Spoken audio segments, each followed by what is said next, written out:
Welcome back, Wagoneers, to the Wasted Wagons podcast. We missed you. I hope you missed us. This is Todd, and since we're at my house tonight, we have a special guest of honor with us today.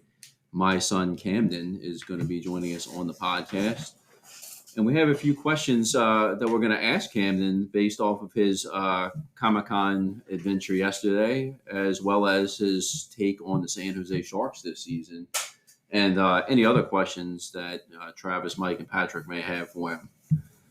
So, Camden, the first question I'm going to ask you today, we went to this St. Tammany Comic Con toy convention yesterday. What were your thoughts on it? It was very fun, first of all, because I got to buy a lot of stuff. And my favorite item that I got was this $30 Killer Croc thing that's like huge, ginormous. Now, Camden, why don't you explain for everybody on the podcast why you chose that Killer Croc figure? Because it was cool? Yeah, very cool. But is Killer Croc your favorite comic book character, or? Probably yes. Okay. So I'm looking at it right now. It's pretty fantastic looking. It's pretty ironic because Camden's been wanting this figure for quite a long time, and it was one of the first things we saw when we were at the Comic-Con yesterday. And I saw the price; it was $30, and pretty reasonable price for the size of this figure. It's probably about 10, 11 inches in height. It's fairly heavy. It's Whoa! whoa, Whoa! it's so big. But aside from being very big and heavy, this thing is extremely detailed, highly sculpted as part of the DC Arkham Asylum collection. When I saw the $30 price, I didn't think it was a bad deal at all, because if you go look at these things new in the box on eBay, they're probably going to sell for a whole lot more. So overall, really good find for Camden. I knew he wanted it right off the bat, so good choice, Camden. Good choice, buddy. So, since you said that this Comic-Con was really fun, what is your opinion as far as comparing it to the Fan Expo Comic-Con in New Orleans? I would say the Fan Expo Comic-Con is a little bit better. I'll give it the edge because it has more toys. It has more pictures of like my favorite character and stuff like that. And my favorite thing about it is it's large, so you walk around for a long time getting stuff. Yeah, it's a pretty time-consuming event. It's in the convention center, which is really large. A lot of fun stuff to do there. As Camden mentioned, you find toys, you find artwork. There's a whole bunch of people dressed up. They have a whole bunch of panels there as well, where you can actually meet some celebrities. Really fun little event. This is Travis speaking now, and then I know Todd's here and Mike's here. I think we're all veterans of going to the Fan Expo Comic Con. What would you say is y'all's favorite thing about it? I like the whole experience in general. The Funko Pops, I got a bunch of Funkos like everywhere. Any one that you can dream up, they have there, and that's always one of my favorite things. Just perusing through, and looking at different ones. But the whole experience is really cool. And that was actually the first Comic-Con that I've ever been to, was the Fan Expo years ago with y'all. Back then, it was probably called Wizard World. Yeah, it was Wizard World. Yeah, and I just have some good memories going with y'all, and pretty cool. Pretty cool. Yeah, look, I always go in every year, and I'm basically telling myself like, oh, I'm not going to get this or I'm not going to get that. Particularly with artwork, I'm running out of wall space on my man cave wall with any artwork. But somehow I end up always looking at the tables and ending up finding something that I really like, and compared to some of the things that are already on the wall. So I end up walking out with a bunch of stuff that I don't need, but at the same time really want it. But it's a very enjoyable time. It's a pretty stress-free weekend.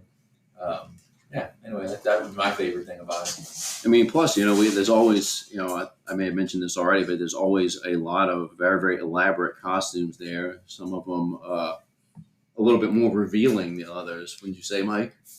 Oh yeah. Sometimes there is a little bit more revealing things. Man, we saw a nice Enchantress costume one time. Wonder Woman as well. One thing Camden, though, as far as the costumes go, and this really holds, I think, special to Camden, is 2 years ago he dressed as his favorite Star Wars character, which is Captain Rex. Captain Rex.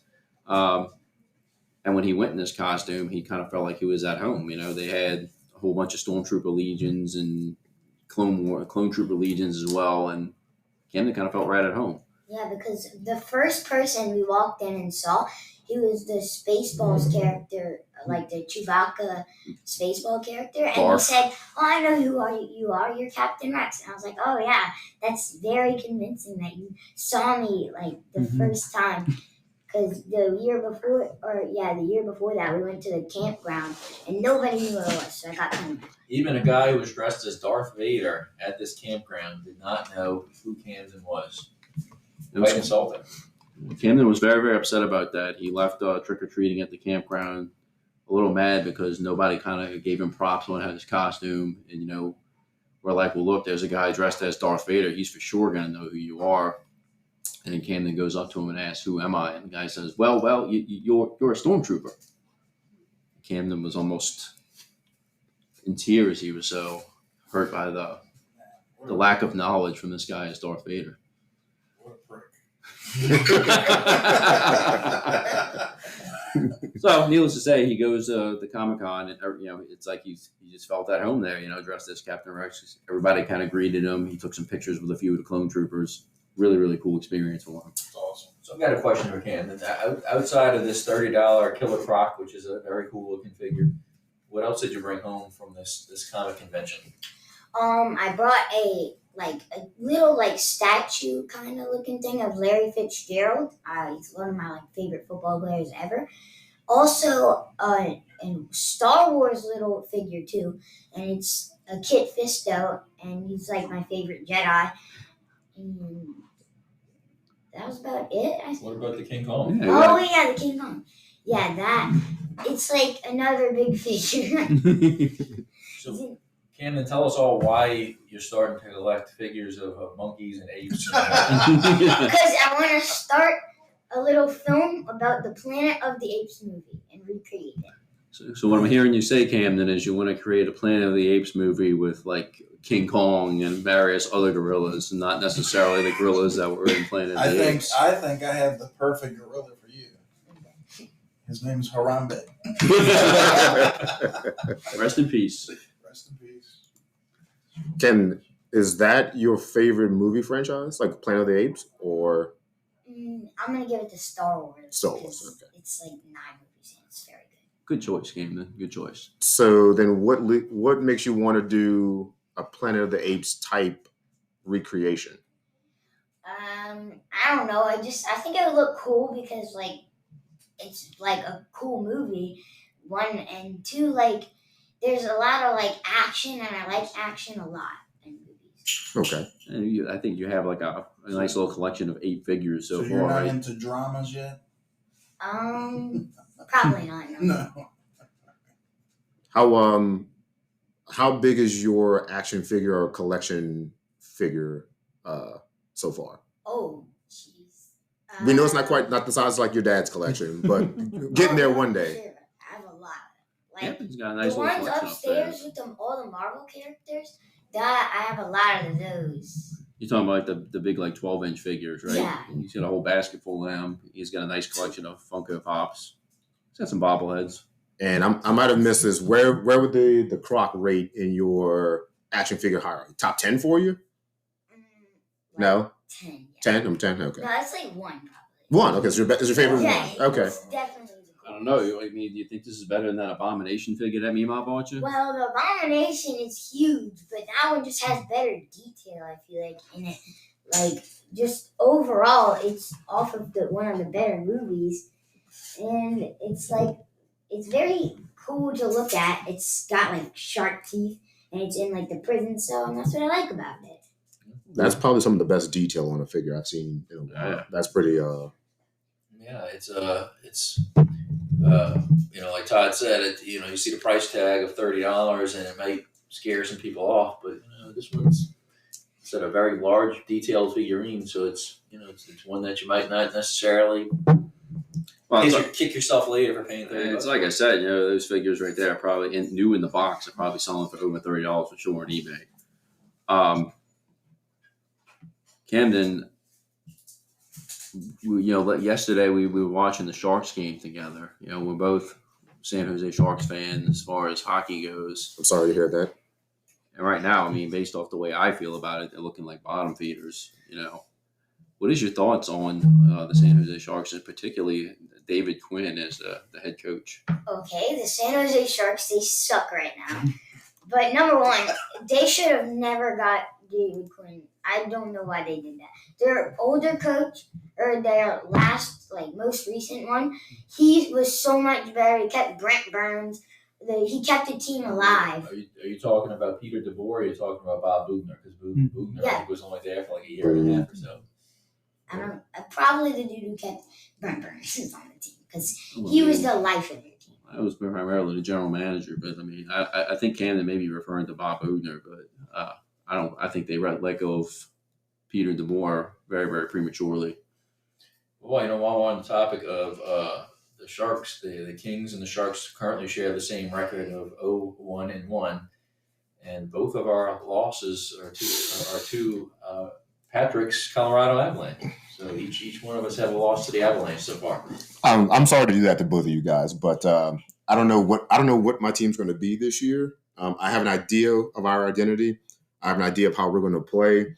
I'm not going to disrespect your teams and say that we got an easy front part to the schedule, but I felt good about the first couple of games of our season, getting into that. But I think for us, obviously, the measuring stick is going to be Vegas.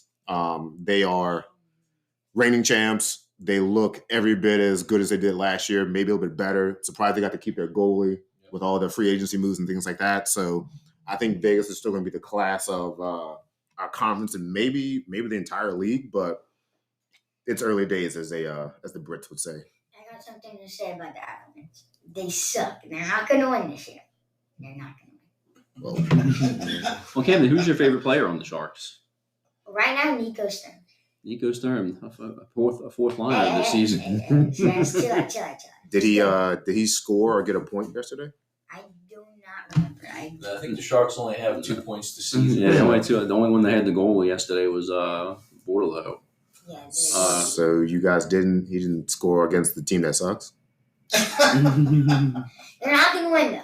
Okay. The Stars. No. The Stars. If I'm going to take a bright spot from yesterday's loss to the Avalanche, obviously the offense looks like total dog water, right? As Camden would say, dog water. But Mackenzie Blackwood, who's not even pegged to be our starting goalie right now, looked really, really promising yesterday. I think he made 50 saves. He made an astronomical number of saves, only allow one goal. So I'll take that. Small victories for the San Jose Sharks. And how did they lose in overtime? Because they went to a shootout, and obviously their offense can't score. So yeah, that's right. Just another case of the better team won. It's okay. I'm not a follower of professional hockey like y'all are, but we went to the Seawolves game last year, and man, I had so much fun, and it reminded me of when we used to go to the brass games. Yeah. Yep. I think hopefully we can continue that moving I forward. think we paid something along the lines of like $20 per ticket, and we're sitting in row 2 or 3. Oh, God. Yeah. That was a great game. That was really good. Dollar for dollar, there's been no better entertainment locally, let's say within an hour or so drive that I've been to. The old Zephyrs games were great. The Baby Cakes, when that name change happened, they were a great watch and follow. Good time, cheap ticket, good food, good beer, cheap, good pricing. But $20 for it to be pretty much ice level for Seawolves, second, third row, you can't beat it. Yeah, you make a day of it. You go stop at a brewery along the way with a Chandelier. Yep. Stop there, get some food, listen to some music. Well, let's put it in the books. Let's plan one out.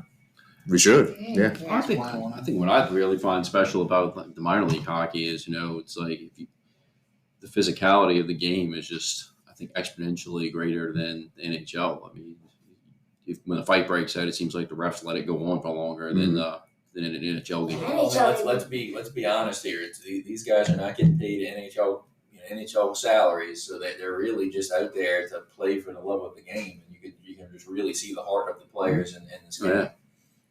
I'm sorry, Camden, you were saying something. I cut you off. I was saying something because we went there and like there was like 3 fights or something like that, and it was so like it was crazy because they were like throwing punches crazy, and then everybody was like getting blood on them. Everybody was just crazy.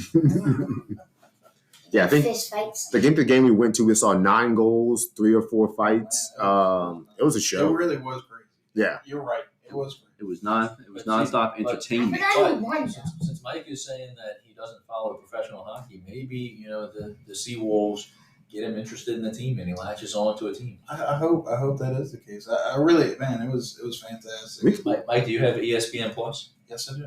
So look, All right, ESPN Plus has the contract with the NHL. I right just now. need to, I guess, start watching some games and getting a team that I could get behind. You just need to turn on TV, check out, to get interested in a certain player, and maybe that player leads you to become a fan of that As team. long as you don't become a Blackhawks fan, a Red Wings fan, a Vegas fan. Is that the bandwagoner fan? No, not so much. That's just teams I hate.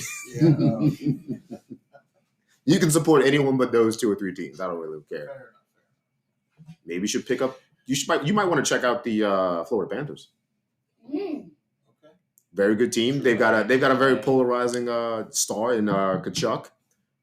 They went on a bit of a run as an 8 seed, took out the number 1 seed Bruins last year, who won, I think, they had 100? How many points did they score? A lot. Yeah, they were like, They went to the Stanley Cup Finals against the Knights. yeah, and got railroaded in 5 games. But Yeah. again, Vegas was just Well, overwhelming to everybody. Carson claims my son Carson claims the Florida Panthers as his secondary team. He's an LA Kings fan like myself, but he latched onto that Florida Panthers logo. Particularly the one from the '90s. Their first logo was the one he kind of latched onto, and his favorite player ended up becoming Jonathan Huberdeau, who's now a member of the Calgary Flames. But that trade involved Huberdeau for Kachuk, and originally it looked like the Flames got the better end of the deal by getting Huberdeau. But Kachuk has really kind of turned it on since he's got in Florida, and he really does look like a superstar. Yeah, I took a liking to to Florida because another podcast I listened to, they're based out of Miami, and that's their home team. So they talk during the season about the Panthers all the time. So just out of support for that pod, I became a fan of that team as a secondary to the Avalanche. And when Huberdeau, to break up the offense that was so prolific that year, and to just break it up to make yourself a better playoff team and give away one of your captains in Huberdeau, no one thought that was a good idea, but Kachuk proved to be worth it and actually a lot better for him. He does the dirty work. He gets under your skin. He's a bit of annoying, kind of a prick, but he's not so much a fighter, but he's definitely an annoyance guy. But he's not like an enforcer who all he does is just run around and annoy other teams and get in a fight. He scores goals. He plays really good defense. He'll give up his body for to stop a puck and a shot. So he really does it all. But he's a true captain leader for that team. He does dirty work, scores goals. He will get under your skin. You want him on your team. You don't want to play against him, kind of thing. I have a question. Isn't Brent Burns on the Calgary Flames? No, he's on the Carolina Hurricanes now. Oh. Yeah, we don't like them either. Yeah, Burnsy's on the Hurricanes. Was there one before you end up exiting from your little interview here, Cam? And is there something else you wanted to say? I know last session we had a big debate here between Uncle Mike and his wife about what was better between pumpkin spice and chips and salsa. What is something that you found out about earlier today that you're kind of looking forward to maybe trying? That Wendy's has a pumpkin spice Frosty. Frosty. Yeah. I saw don't that the other day. I don't particularly like pumpkin spice, but Attaboy. I might try it. So what you're saying is you like Frosties, So- and the fact that it's a pumpkin spice Frosty is pretty intriguing. So But I might try it. Much. Camden, if you had a pumpkin spice frosty on this table right now, and some chips and salsa next to it. Okay, which one would you try first? Try? Well, I've already eaten chips. Well, no. I'm just saying, which one would you go for? Like you wanted something, right? You got your belly's growling, right? Your belly's growling. You're like, oh, I want some. And then what would you pick? Hold on, objection. Leading the witness to a specific outcome. Please, let's not do that. Say you had the Honestly- pumpkin spice frosty sitting next to a bowl of chips and salsa. Like, Well- which one, Camden? Well, honestly, I'll pick the chips and salsa. Yeah, that's my guy.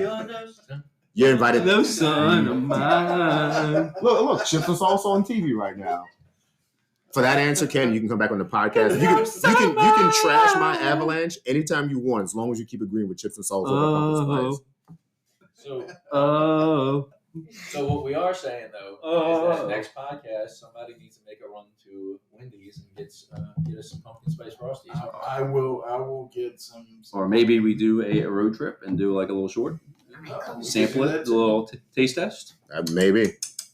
I tell you what, if you, the listener out there, if you like, subscribe, give us a little shout out, I will buy you a pumpkin spice frosty. That's it. First listener that comments, likes, or subscribes on any one of our social media posts when this drops, free Wendy's pumpkin spice There you go. on us. Hit us Twitter up. gargles balls. What? I'm sorry, what? Except Twitter. Twitter gargles balls. Whoa, it's X now. X gargles balls. But X won't give it to you, apparently. X won't give it to you. One more question though before Camden leaves today. Obviously, we're like mid-October. We're October 15th right now. Halloween is coming up. Why don't you share with the podcast what you're going to dress as for Halloween this year? And we'll close on that note. Well, as my figure that I have, I'm gonna wear a Killer Croc costume with my mask like sitting right there, and it looks awesome. Honestly, it looks very realistic, and I have like the same thing, like a criminal type thing to wear with the mask, and it makes it look so realistic with my figure that it's like not even funny. Now, are you going to go all out with like the pants and like some arm accessories or anything like that too? He's got a prison jumpsuit. Oh, nice, Yeah, nice. So it's like the shirt and the pants. Okay. Are you going to do your nails like that though? Can we put some long like fake nails on you to make it really set it off? Yeah, sure. Okay. And I'll put some face paint on too. Oh yeah. I tell you what, Just don't go in that blackface. looks pretty spooky.